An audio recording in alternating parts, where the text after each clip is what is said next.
Welcome back to Live Impact News. It is just past 12:45, and like I said, lots of local and national headlines to get to and some live interviews. We've got a really interesting one coming up where we're going to talk about some new policies on Instagram accounts specifically for teens. This has been a really big hot topic, and Meta has made some changes that are going to go into effect. So we've got Jennifer Hanley here.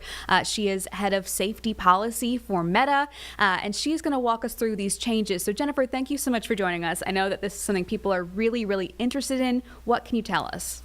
Yes, Julie, absolutely. This is something, we've been hearing a lot from parents, that content and what their teens see online is one of their top concerns. And so last year, we reimagined the Instagram experience by creating something called teen accounts. And this is our most significant change to teen accounts since we launched them. So really what we're doing is going forward, we're going to be rolling out an experience so that teens, their content that they see will be guided by PG-13 movie ratings by default.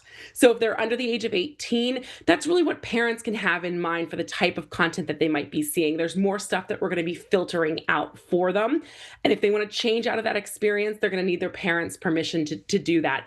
We're also introducing an even further restriction where if parents think even the PG-13 experience is too much for their teen, they can use the limited content feature. And that will even do things like restrict teens from seeing or posting comments on content. Yeah, I think that's really interesting that you guys are giving so many options for parents who are hoping to have a little bit more control. I know the internet is very expansive and it's hard to have control over what your kid sees, but this applies to all parts of Instagram too, your feed, your story, your reels, everything. Exactly. And parents actually don't have to do anything else if they don't want to. This is a default now. So all teens, it's rolling out across the US. We just announced it this week, but all teens will be entered into this experience. So parents can kind of have some peace of mind about the type of content that their teens will be seeing. How does Meta verify that someone is a teenager or not a teenager in this process? Yes, exactly. So we're talking about age appropriate experiences. So understanding age is something, everyone in industry, all companies are really trying to figure out online. We have a multi-step approach to understanding age. So we have, providing age at sign up. We use technology also to help us understand if someone may or may not be a teen. Parents can report to us if if their teen is underage and, misrepresenting who they are and how old they are on their accounts. We're really investing in technology to help us understand, how old someone is to put them into this teen account experience. And we even earlier this year started sending reminders to parents to check on their teen's age.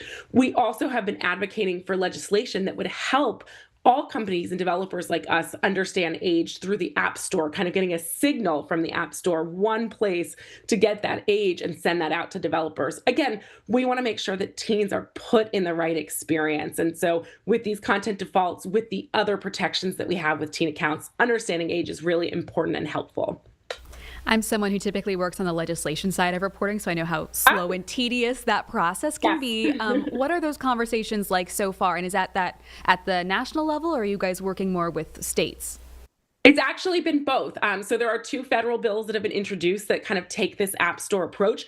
We've also seen 20 states across the country introduce App Store legislation, and we've seen Texas, Louisiana, and Utah pass, and even just this week, kind of a similar model passed and was signed into law in California as well. So there are a number of laws on the books now.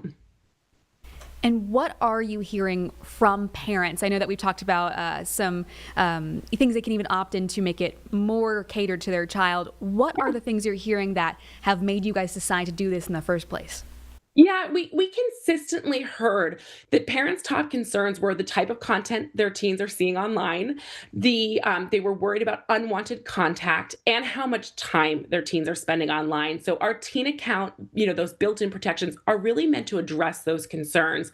What's exciting about how we built this new kind of revised, content experience for teens is we got a lot of input from parents into what's appropriate for teens or not. We actually had thousands of parents rating content as appropriate for teens or not appropriate.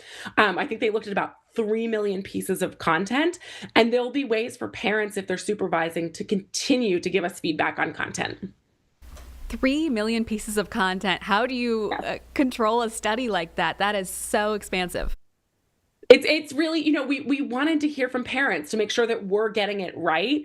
And that's why with teen accounts, like we're continuing to improve. We're listening to parents all the time and hearing what else they need. And so that's why it was really exciting for us to bring this new PG-13 like experience out, because we really think it's going to meet the needs of parents. And this starts today. Is it already in place? We announced it this week. We're starting to roll out, so it'll take a little bit of time till it reaches all of the teen accounts across the US, and then it will go global. We have hundreds of millions of teens around the world enrolled in teen accounts, so it'll take a little time till it gets to all of them. Anything else people need to know about this that we haven't addressed yet? So the teen accounts are these built-in default protections. We also offer more parental supervision tools for parents who want to be more engaged in their child's experience on our platforms. So those are really great to help you understand who your teen's following, the type of accounts that they're engaging with, getting, additional ways to limit the time that they're spending. And we have a family center. So parents can visit familycenter.meta.com. They can learn about teen accounts. They can learn about our parental supervision tools and get really great resources created by experts to help them have conversations with their teens about their online experience. I know that's going to be really, really helpful for families that are, working to see how they can incorporate just this digital world into their teens' lives. So thank you so much for joining us and explaining all this. I know this can be complicated, and that was, Yes. I think, really helpful for parents to understand. Thank you so much. Thank you. We want to make it as easy as we can for parents. So thanks for the time today. Yes, absolutely. Really interesting stuff there, and we're going to have this segment posted. So if you guys want to watch it back and see what is coming, if it hasn't loaded on your teen's account yet, we'll have that so you can watch it back.